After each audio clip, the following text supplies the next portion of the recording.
آج کل دو باتوں کا بہت شور ہے۔ ایک شہباز شریف کی ضمانت،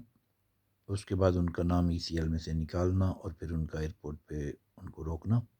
اور دوسرا ترین گروپ۔ میں ان دونوں باتوں پہ اپنی ایک رائے رکھتا ہوں۔ میری ذاتی رائے میں عمران خان نے ایک بہت اچھا فیصلہ کیا ہے جو اس نے شہباز شریف کو نہیں جانے دیا۔ عمران خان کی پچھلی 3 سال کی حکومت کا اگر آپ سمجھ لیں کہ اس کا آپ نتیجہ نکالیں تو وہ کوئی بڑا پروجیکٹ نہیں دے سکے۔ وہ جتنے وعدے کر کے آئے تھے وہ پورے نہیں کر سکے۔ ان کا صرف ایک ہی وعدہ ہے کہ این آر او نہیں دوں گا اور کرپشن ختم کروں گا اور چوروں کو نہیں چھوڑوں گا اور مافیاز کو نہیں چھوڑوں گا وغیرہ۔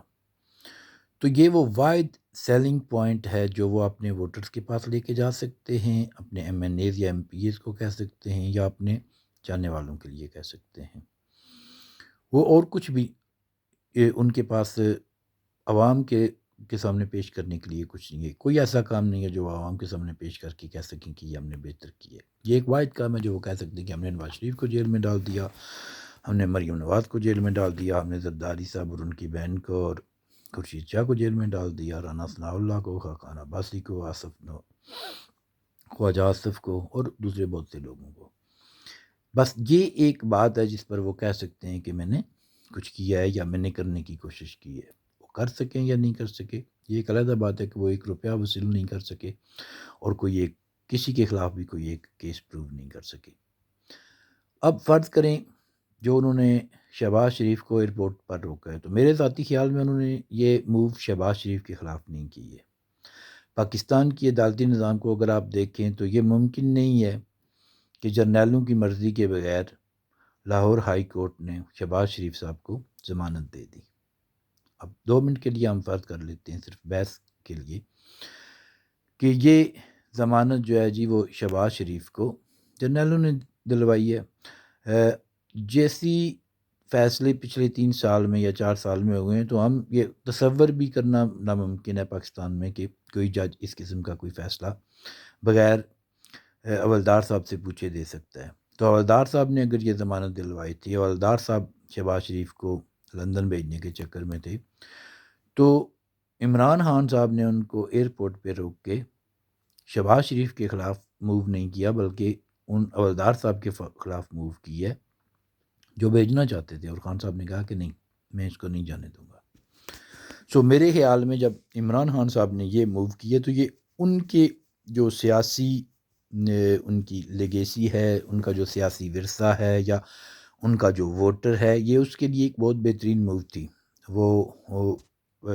سوشل میڈیا پہ اور آگے پیچھے اور ٹی وی چینلز کے ٹاک شوز میں بیٹھ کے بالکل بڑھ کے مار رہے تھے، اور یہ ان کا پورا حق بنتا ہے کہ وہ کہیں کہ جی ہم نے نہیں جانے دیا۔ اب جو بھیجنے والے تھے یا جو بھیج رہے تھے، یہ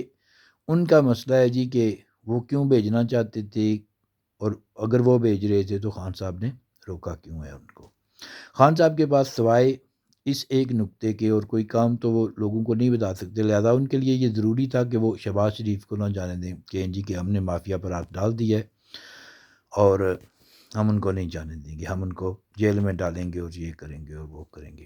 میرے خیال میں خان صاحب کی یہ موو بہت اچھی ہے، اس لیے کہ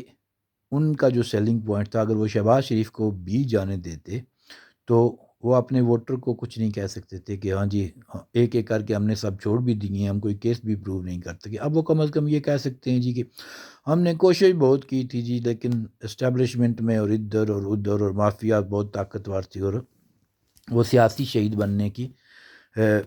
پوری طرح تیاری کر رہے ہیں جی کہ وہ جب نہیں جانے دیں گے، ان کی حکومت کو کچھ ہو جاتا ہے تو وہ یہ کہہ سکتے ہیں جی کہ مافیاز نے ہماری حکومت کو ختم کر دیا لیکن ہم نے اپنے اصولوں پر سمجھوتا نہیں کیا۔ میرا یہ ذاتی خیال ہے کہ وہ ان کا ایک نکاتی ایجنڈا جو اس حوالے سے تھا وہ یہی تھا جی کہ کیونکہ ہم نے صرف یہی کہا ہے کہ این آر او نہیں دوں گا، چھوڑوں گا نہیں، اور اگر ہم چھوڑ دیں تو کیا کہیں گے اپنے ووٹرز کو اور اپنے لوگوں کو۔ رہ گئے حوالدار صاحب جو بھیجنا چاہتے تھے، تو اب وہ جانے اور عمران خان صاحب جانے کہ اگر وہ بھیجنا چاہتے تھے تو کیوں بھیجنا چاہ رہے تھے، اور عمران خان صاحب نے روک لیا ہے تو اب وہ کیا اکھاڑ لیں گے۔ اب آ جائیں جہانگیر ترین والی سائڈ پہ۔ میرا نہیں خیال کہ خان صاحب جہانگیر ترین کو بھی کوئی بہت زیادہ دے سکتے ہیں یا دیں گے چھوٹ۔ خان صاحب کو دوبارہ وہی شہباز شریف والی بات ہے کہ اب جہانگیر ترین کو وہ چھوڑ دیں تو ان کا سارا بیانیہ دڑام سے زمین بوس ہو جاتا ہے۔ جہانگیر ترین کے معاملے کو نپٹانے کے لیے خان صاحب کے پاس 10 طریقے تھے، انہوں نے سب سے بودھا طریقہ استعمال کیا اور اس کو گرفتار اور اس پر کیس وغیرہ بنا دیے، اور اس کو اب عدالتوں کے چکر لگوا رہے ہیں۔ بالکل وہی طریقہ کر رہے ہیں جو نواز شریف کے ساتھ کیا، یا مریم کے کیا، یا خاقان عباسی صاحب کے ساتھ کیا، یا اب شہباز شریف کے ساتھ کر رہے ہیں، تو وہی جہانگیر ترین کے ساتھ ہو رہا ہے۔ ہو اسی لیے رہا ہے جی کہ ہم کہیں گے جی کہ ہم نے تو اپنے لوگوں کو بھی نہیں حالانکہ اپنے لوگ جب یہ تھے، جہانگیر ترین صاحب جب گڈ بکس میں تھے تو کسی کی ضرورت نہیں تھی کہ سپریم کورٹ کا فیصلہ ہونے کے باوجود ان کو کابینہ کی میٹنگز میں بیٹھنے سے روکے، لہٰذا ان کے خلاف بھی کارروائی اسی وقت ہوئی ہے جب وہ گڈ بکس میں نہیں رہے۔ اب گڈ بکس میں کیوں نہیں رہے، اس کی بہت ساری وجوہات ہو سکتی ہیں، میرا نہیں خیال کہ اس میں کرپشن ایشو ہے، کیونکہ کرپشن اگر ہوتی تو ان سے زیادہ کرپٹ بندے جو ہیں وہ اب بھی کابینہ میں بیٹھے ہیں،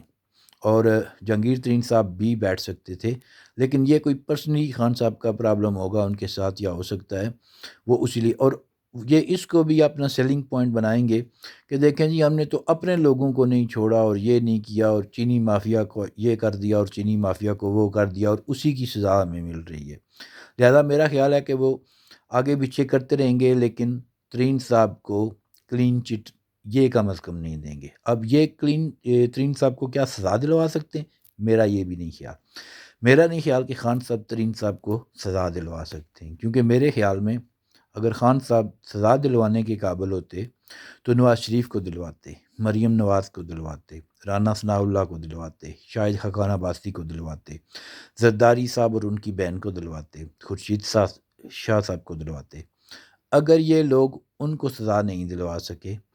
تو جہانگیر ترین صاحب کو، خسرو بختیار صاحب کو، اور پرویز الہی صاحب کے بیٹے کو، مونس الہی صاحب کو تو خان صاحب خواب میں بھی سزا نہیں دلوا سکتے۔ خسرو بختیار، جہانگیر ترین اور مونس الہی ٹائپ کے لوگ جو ہیں وہ خان صاحب کی پیدائش سے پہلے بھی ان کے فیملیز جو تھیں وہ اقتدار میں تھیں، اور ان کے لوگ اقتدار میں تھے، ان کے دادا پردادا اقتدار میں تھے۔ سو خان صاحب جس دن مونس الہی، خسرو بختیار اور پرویز الہی یہ جیسے لوگوں کو، ترین جیسے لوگوں کو خان صاحب سے ڈرنے کی ضرورت پڑ گئی، اس دن یہ ملک جنت بن جائے گا، اور ابھی میرا نہیں خیال کہ ایسے حالات پیدا ہو گئے۔